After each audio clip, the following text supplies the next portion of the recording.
Quando nós lemos na segunda carta aos Coríntios, o último versículo do último capítulo, que é o capítulo 13 da segunda carta aos Coríntios, nós encontramos a experiência daquele que viveu segundo o Espírito de Deus.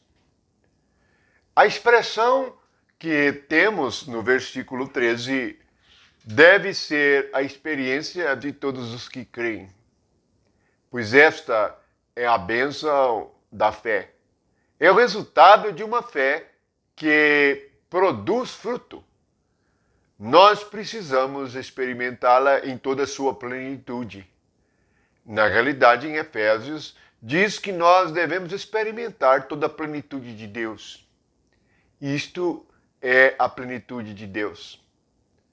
Vamos ler e perceber que essas três experiências, unidas numa só experiência de fé, faz de nós crentes maduros, cheios de consolação, cheios de vida e dando um testemunho vivo da transformação da mente que há em Cristo Jesus.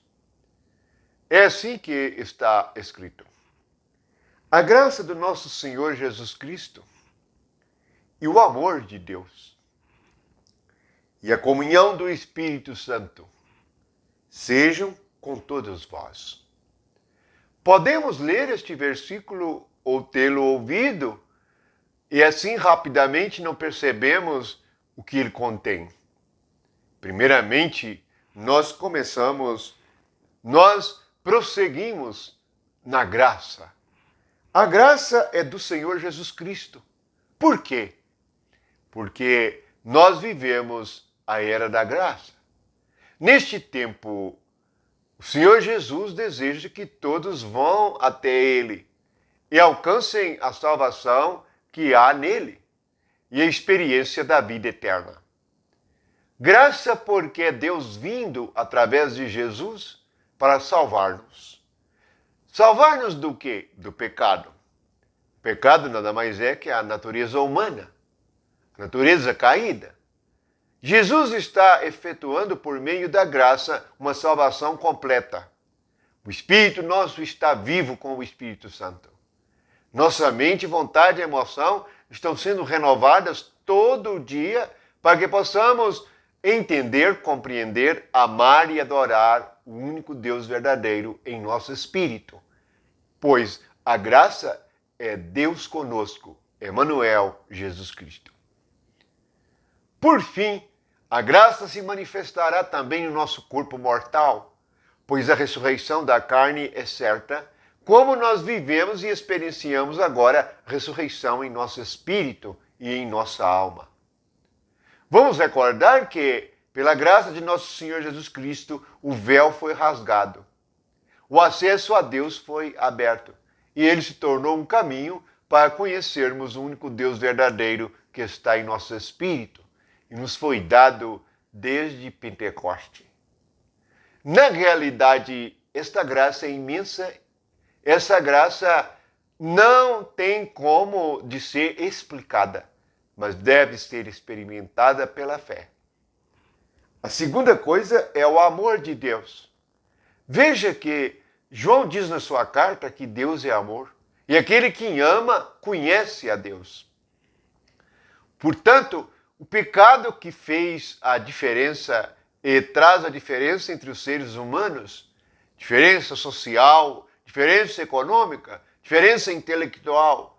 A cruz veio terminar com todas estas coisas para que pudéssemos ser uma nova criatura e termos a sabedoria do alto, a sabedoria do Espírito Santo. Portanto, o amor é a manifestação da sabedoria de Deus. O amor é a graça manifestada por meio do Espírito do Pai que nos é dado. Por fim, nós temos a comunhão. Claro que a comunhão envolve tanto a graça quanto o amor, pois é o relacionamento por meio do Espírito Santo, porque vivemos a era do Espírito Santo.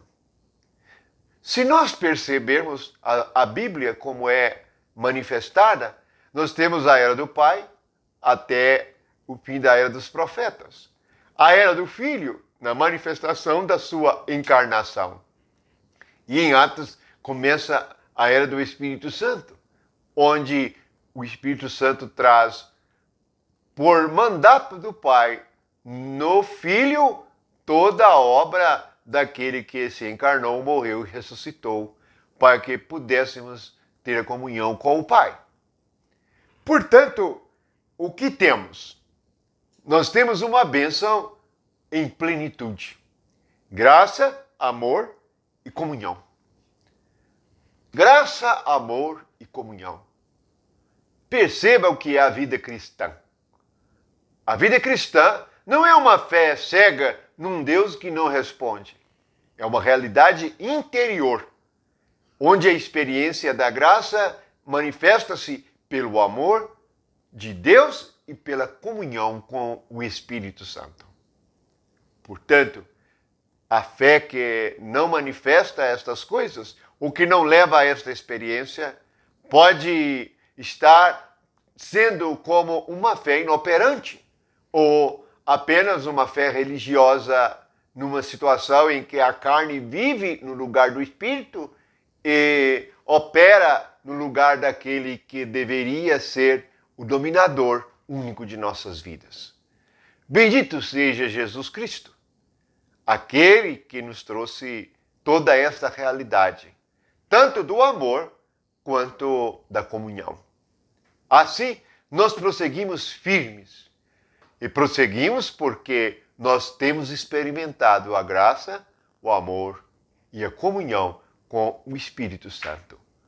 É assim que nós trabalhamos. Trabalhamos pela comida que não perece, mas que permanece para a vida eterna. Esta é a bênção de todo aquele que crê. Não há, na realidade, uma outra bênção melhor do que esta, maior do que esta, porque isto é eterno e isto é para toda a eternidade. Louvado seja o nome de Jesus e que todos os irmãos e irmãs sejam cheios de graça, sejam cheios do amor de Deus e tenham a comunhão no Espírito Santo. Amém.